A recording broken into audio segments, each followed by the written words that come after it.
Let's say you're in a system design interview and you get asked to design something that needs to handle millions, maybe even hundreds of millions of users. Your mind probably jumps right to DynamoDB, and for good reason. But the real question is why? And maybe even more importantly, when is it actually the wrong answer? That's exactly what we're going to break down today, giving you everything you need to absolutely nail that part of your interview. So here's how we're going to tackle this. First, we're going to look at the core problem, the massive web-scale challenge that old-school databases just couldn't handle. Then, we'll dive into how DynamoDB's flexible foundation and its crazy fast data lookups are the solution. After that, we'll pop the hood, look at the architecture, and some awesome power-ups before we get to the final verdict, the exact use cases and the anti-patterns you absolutely need to know. All right, let's get right into it.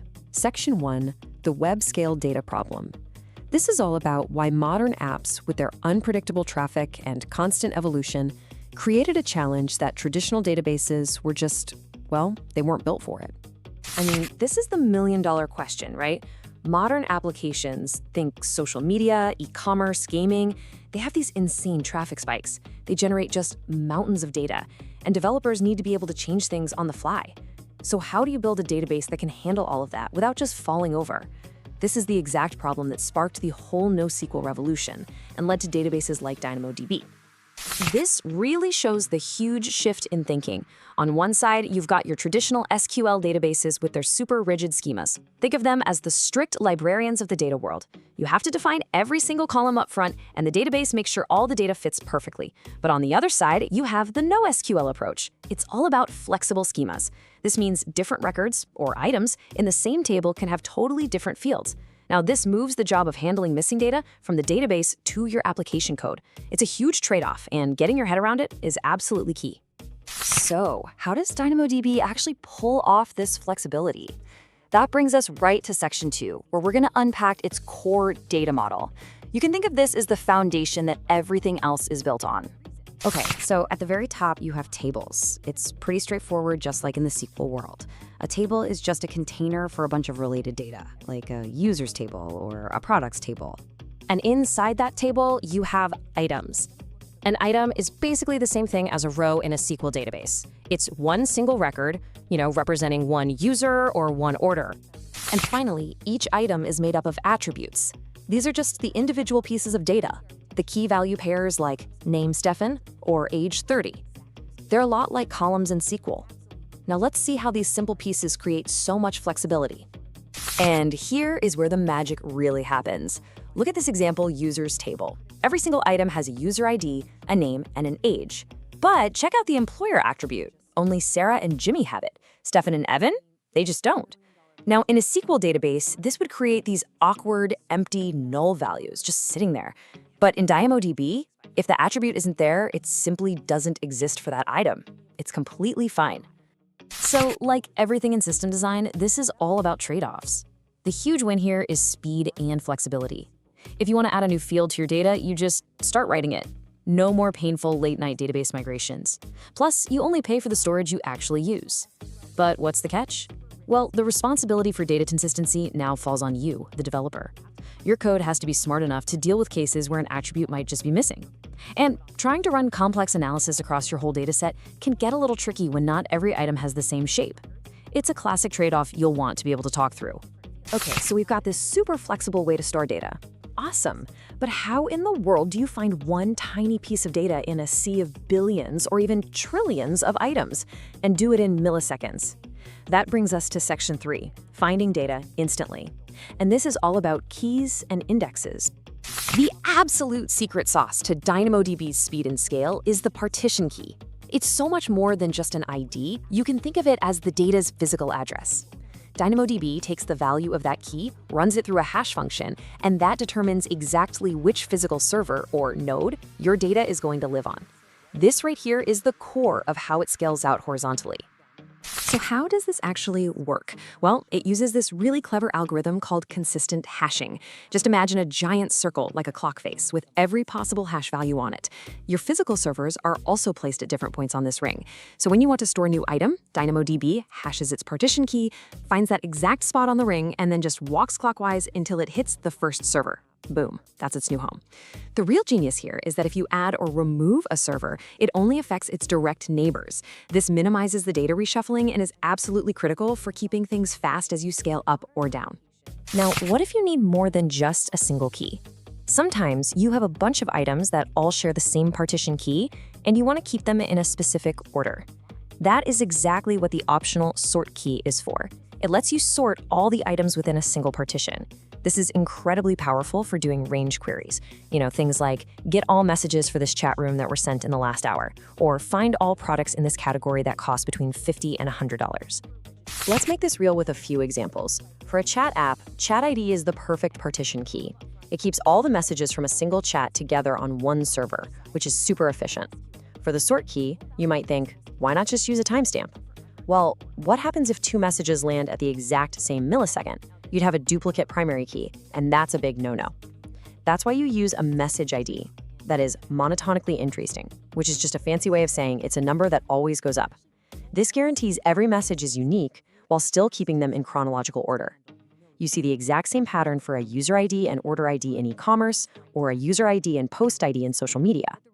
Okay, your primary key is perfect for your main way of getting data. But what happens when your product manager comes to you and says, hey, we need a new feature to find all messages sent by a specific user across all their chats? Your current keys can't do that efficiently. This is where a global secondary index, or GSI, saves the day. It's basically a copy of your data that's indexed with a completely different partition key, like user ID. But what if you just need a different sorting order inside the same partition? Like maybe you want to sort messages by the number of attachments instead of by time. For that, you'd use a local secondary index, or LSI. All right, so we know how to store data and we know how to find it fast. Now let's pop the hood a little bit in Section 4 and talk about the architecture that makes this all work, plus a couple of really cool power-up features that you can definitely bring up in an interview. So how does DynamoDB stay online even if a whole data center has a problem? The answer is asynchronous replication. When you write a piece of data, it goes to a single leader node for that partition. That leader then immediately starts copying or replicating that data to multiple replica nodes, which are physically located in different data centers, or what AWS calls availability zones. As soon as the leader confirms the write, it sends a success message back to you. This process means that even if the leader node goes down, one of the replicas can step up and take its place, which gives you incredible reliability. Now, this whole replication thing leads to a really important choice you have to make as a developer. By default, DynamoDB uses what's called eventual consistency. This means when you read data, your request could go to the leader or to any of the replicas. This makes it super fast. But there's a tiny chance, we're talking milliseconds, that you might get slightly stale data if a write hasn't finished replicating everywhere. If that's not acceptable, you can request strong consistency for a specific read. This forces the request to go directly to the leader, guaranteeing you get the absolute latest data. The trade-off? A little bit more latency. Knowing which model to use and why is a total pro move in an interview. Okay, time for the power-ups. What if fast just isn't fast enough? What if you have an insane read load, like the homepage of a major news site, and you need latency in the microseconds, not milliseconds? The solution is DynamoDB Accelerator, or DAX. It's basically a supercharger. It's a fully managed in-memory cache that sits right in front of your DynamoDB table. So if you're building something like Yelp, instead of hitting the database every single time someone looks up a popular restaurant's reviews, DAX can cache those results in memory for a near-instant response. Here's another really powerful tool, DynamoDB Streams. The problem it solves is, how do you keep different parts of your system in sync with each other? Imagine you're building Ticketmaster. You've got your main events table in DynamoDB, but you also have a separate search engine like Elasticsearch for complex queries.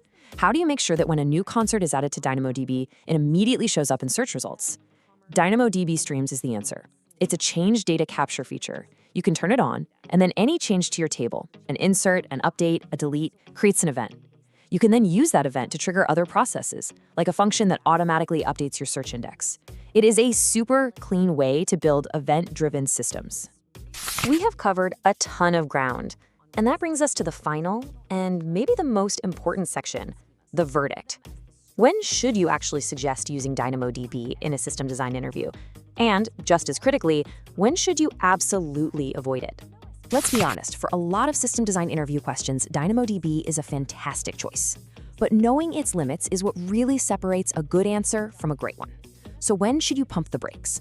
First, if your design needs a lot of complex joins across many different tables, a SQL database is just built for that stuff. It's a better tool for that job.